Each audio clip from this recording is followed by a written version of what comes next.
Hello, and welcome to Teaching the Word with Dr. Lawrence Taylor. Each and every week, Dr. Taylor will be sharing a relevant message from the Scriptures designed to inform and instruct us in the ways of our God. Dr. Taylor has been the pastor of Kenilworth Baptist Church in the Midwood section of Brooklyn for the past 22 years. He brings a wealth of experience to each broadcast, having been a New York City public schools teacher and a theology professor. Stay tuned to the end of the broadcast to find out how to stream today's message. Now, here's Dr. Taylor. Hello, everyone. My name is Lawrence Taylor, and I'd like to thank you all for joining us today as we continue our study in the book of Romans. Today, we will examine chapter 3, verses 1 through 20. In chapter 3, verses 1 through 9, we note that this is still a continuation of the discussion that Paul began in chapter 2, verse 1. If you recall, the apostle draws a picture in which all humanity is on trial. The first group actually to stand before this tribunal are the Gentiles in chapter 1, verses 18 to 32. The verdict is guilty. The second group to stand before this tribunal are the Jews, beginning in chapter 2, verse 1. After arguing with his interlocutor about the impartiality of the judgment of God, Paul asked an interesting question in chapter 3, verse 1. Quote, "Then what advantage has the Jew? Or what is the benefit of circumcision?" End of quote. Paul did not want his readers to go away with the impression that there was no advantage of being Jewish.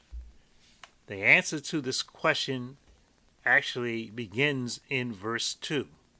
In the New American Standard, it's translated, "Great in every respect. First of all, that they were entrusted with the oracles of God." The Greek word for oracles is logia. When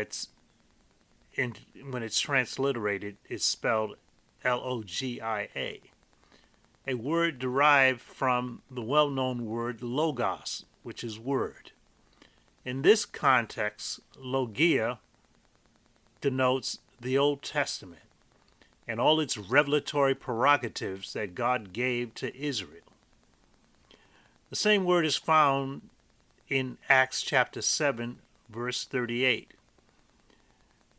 That verse reads, quote, "This is the one who was in the congregation in the wilderness together with the angel who was speaking to him on Mount Sinai, and who was with our fathers. And he received living oracles to pass on to you." End of quote. The word, of course, again, is logia. It is irrefutable that the word logia in Acts 7:38 is referring to the Torah, the law of Moses. A similar idea is expressed in Romans chapter 9, verses 4 through 5. Quote, "Who are Israelites, for whom belongs the adoption as sons, and the glory, and the covenants, and the giving of the law, and the temple service, and the promises, whose are the fathers, and from whom is the Christ according to the flesh, who is over all God bless forever. Amen." This comprehensive list in Romans 9, which shows the privileges that God gave to Israel, is evidence of Israel's priority. No other nation can boast of such divine prerogatives. This position of priority that Israel possessed is clearly expressed in the Old Testament scriptures. In Deuteronomy chapter 7, verses 6 through 8, God said, quote, "For you are a holy people to the Lord your God. The Lord your God has chosen you to be a people for his own possession out of all the peoples on the face of the earth. The Lord did not set his love on you, nor choose you because you were more in number than any of the peoples, for you were the fewest of all the peoples. But because the Lord loved you and kept the oath which he swore to your forefathers, the Lord brought you out by a mighty hand and redeemed you from the house of slavery, from the land of Pharaoh, king of Egypt. End of quote. In Psalm 135, verse 4, it reads, "For the Lord has chosen Jacob for himself, Israel for his possession." In Isaiah 44, verse 21, it reads, quote, "Remember these things, O Jacob and Israel, for you are my servant. I have formed you. You are my servant, O Israel. You will not be forgotten by me." End of quote. The notion that Israel was God's chosen people is clearly documented in the Hebrew Bible. In the New Testament, Jesus tells the Samaritan woman in John 4:21-22, Jesus said to her, "Woman, believe me, an hour is coming when neither in this mountain nor in Jerusalem will you worship the Father. You worship what you do not know. We worship what we know, for salvation is from the Jews." End of quote. Jesus corrects the Samaritan woman's understanding about worship. He tells her that her people, the Samaritans, who worshipped in a particular mountain, were actually worshiping incorrectly. But Israel was worshiping in the temple in Jerusalem, and that was the correct worship. Of the many prerogatives that Israel was given, the election of Israel is the only one that Paul gives us in chapter 2 of Romans. The Apostle Paul does not use the word give, didomi, the most common Greek word in the New Testament, but pisteuo, which means to deposit. Pisteuo implies that God deposited his holy word to only one people on the planet, Israel. This was a stupendous privilege. Paul says that Israel, however, failed its mission. Its mission was to bring the Torah and the illumination that it gives about the character of God to the Gentiles. Did Israel's failure disqualify her so that God would abrogate his relationship? Well, Paul answers that question in verse 4. May it never be. If we go back to verse 3, what does the expression the faithfulness of God mean? Well, let's note what the verse says. Quote, "What then if some did not believe? Their unbelief will not nullify the faithfulness of God, will it?" The Greek actually says the faith of God. Translators are correct to understand that the word faith in this verse denotes faithfulness. God does not need faith in order to operate. This notion that God needs faith is a teaching that comes from the Word of Faith movement. This is just patently wrong. This idea elevates faith above God. There's an important doctrine known as aseity. And let me spell that word for you. A-S-E-I-T-Y. This signifies that God is the only being in the entire universe who is absolutely independent. God does not depend on anyone or anything. A man told a preacher one time that God had a beginning because everyone has a beginning, the man said. So therefore God had a beginning and God came from somewhere. The preacher replied to the man that God did not come from anywhere because there was nowhere for him to come. And coming from nowhere, he reached out where there was nowhere to reach. And reaching out where there was nowhere to reach, he caught something where there was nothing to catch, hung it on something where there was nowhere to hang it at, and told it to stay there. By the way, that's in the book of Job, where it says God hung this world on nothing. Then the preacher went on and said, then he reached out with the mantle of his own omnipotence and swung, and the sparks that flew thereof he bedecked the heavens with stars, and no one said a word, because there was no man around to say anything. So God said, it's good.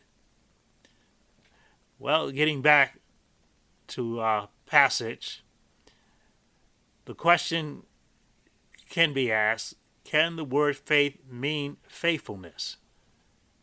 The answer is unequivocally yes.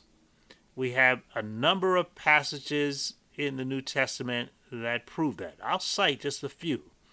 Matthew 23:23, Galatians 5:22, 2 Thessalonians chapter 1 verse 4, Titus chapter 2 verse 10. The crux of the question is this: can the unfaithfulness of Israel compel God to revoke the promises that he made to Israel?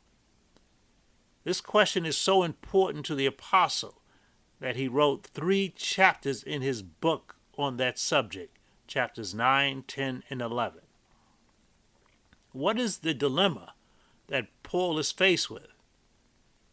Well, how can God remain faithful to Israel and fulfill all his promises to them when they have rejected his Messiah? Paul chooses not to deal with that problem now, but when he gets to chapter 9, he will begin to deal with it.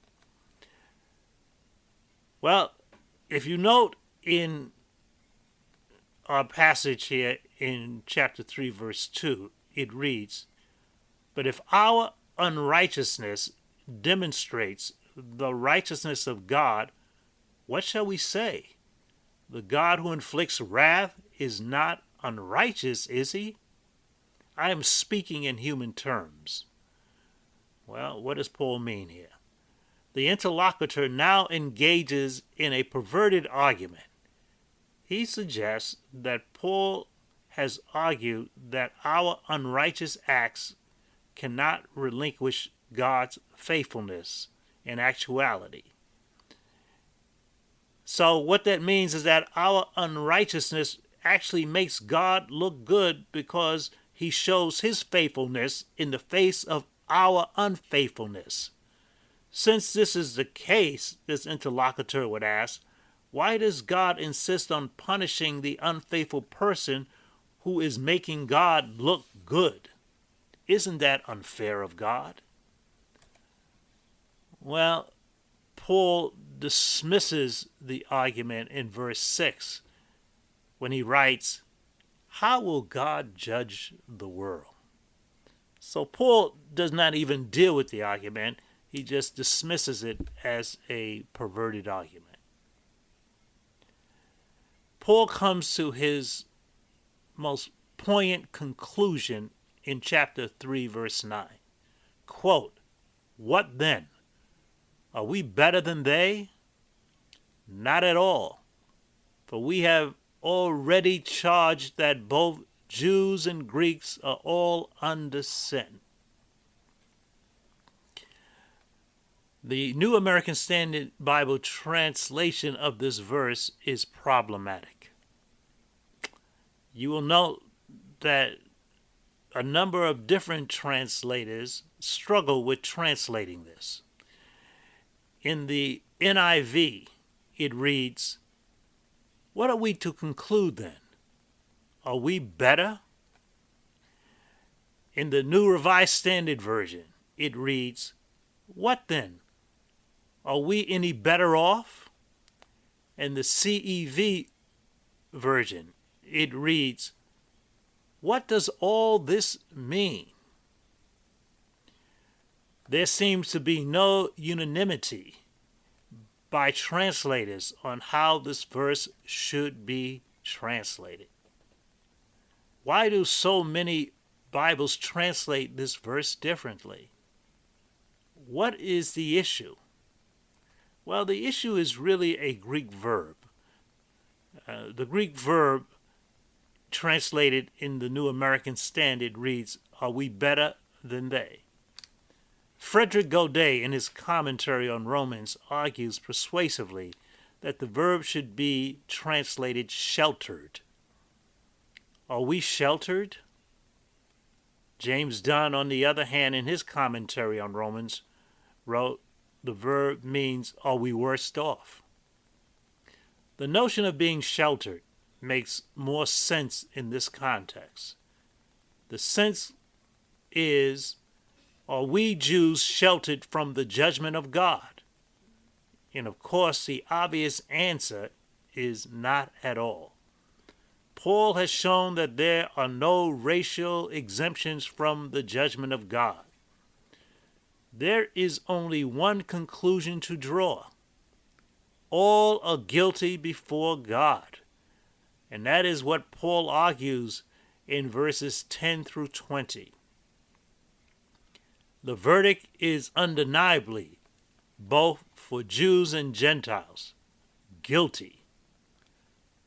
Paul tells us in verse 9 that all humanity is under sin.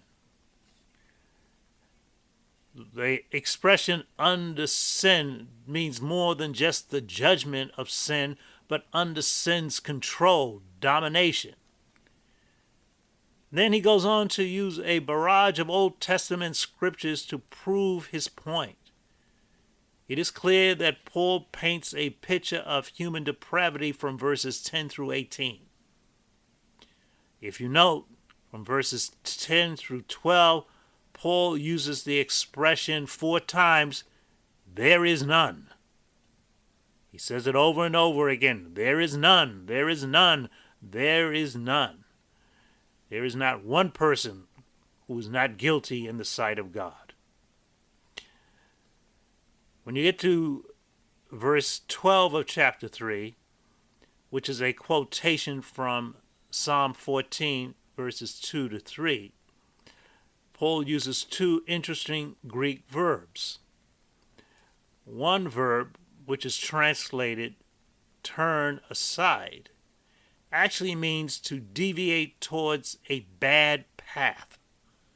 The other Greek verb, which is translated to become useless, implies to become spoiled or sour, like rotten meat or soured milk.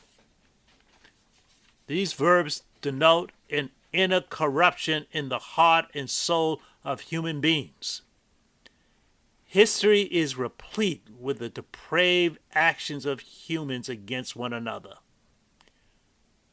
What motivates people to act this way? What motivated people to gas people because of their religion, as the Nazis did in Europe during World War II to the Jews? What evil lies in the heart of a person to dehumanize people, calling them cockroaches and using machetes on them, cutting them up into pieces, as the Hutus did to the Tutsis in Rwanda?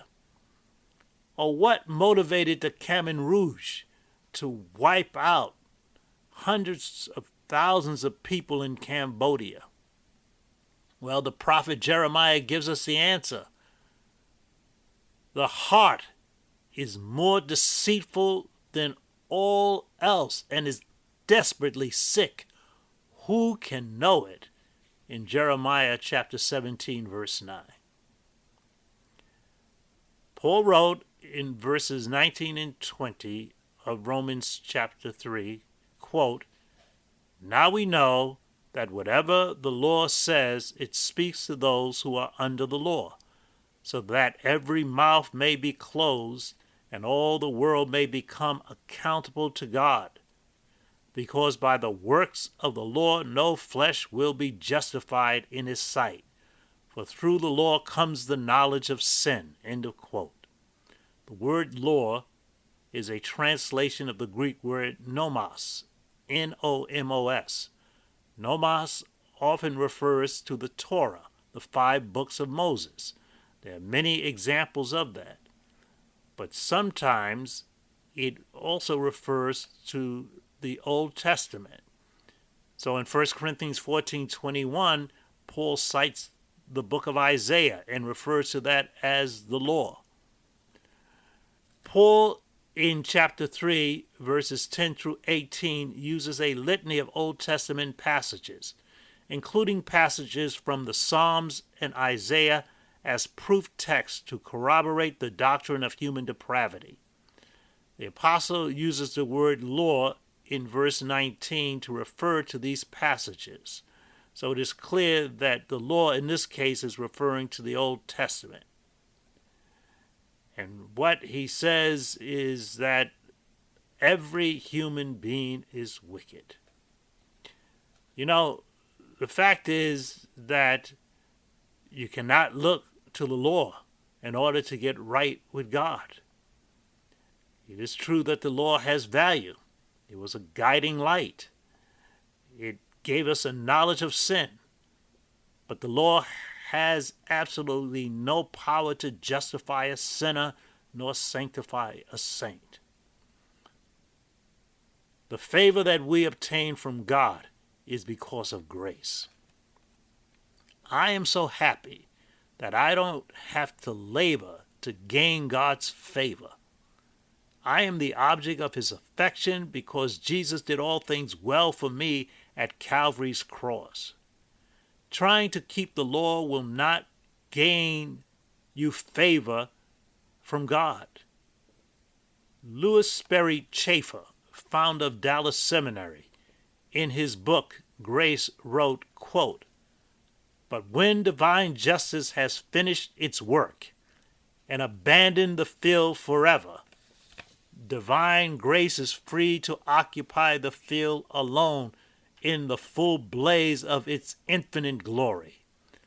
A righteous throne of awful justice, wrath, and blasting judgment has become a throne of grace. Such is the marvel of God's infinite favor." End of quote. What is now to be hurled from those who proclaim the gospel is not a fearful expectation of an interminable separation coupled with divine punishment, but an invitation to the gracious embraces of a loving God. Wrath is done. Justice has been satisfied. Come as you are.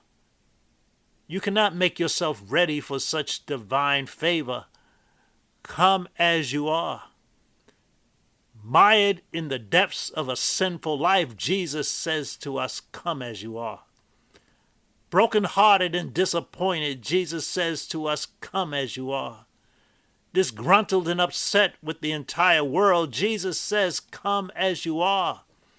Hopeless and profound feelings of desertion you may experience, but Jesus says, come as you are. The problems of life may seem insurmountable, but Jesus says, come as you are. In Revelation 22:16 through 17, it reads, I, Jesus, have sent my angel to testify to you these things for the churches. I am the root and the descendant of David, the bright and the morning star. The Spirit and the bride says, come. Let the one who hears say, come. And let the one who is thirsty come. Let the one who wishes to take the water of life with course. End of quote. You cannot qualify yourself for such favor. It is God alone who qualifies you. Church membership cannot confer the favor of God upon you. It is God alone who qualifies you. There is no church attendance that will qualify you. The work of redemption is finished.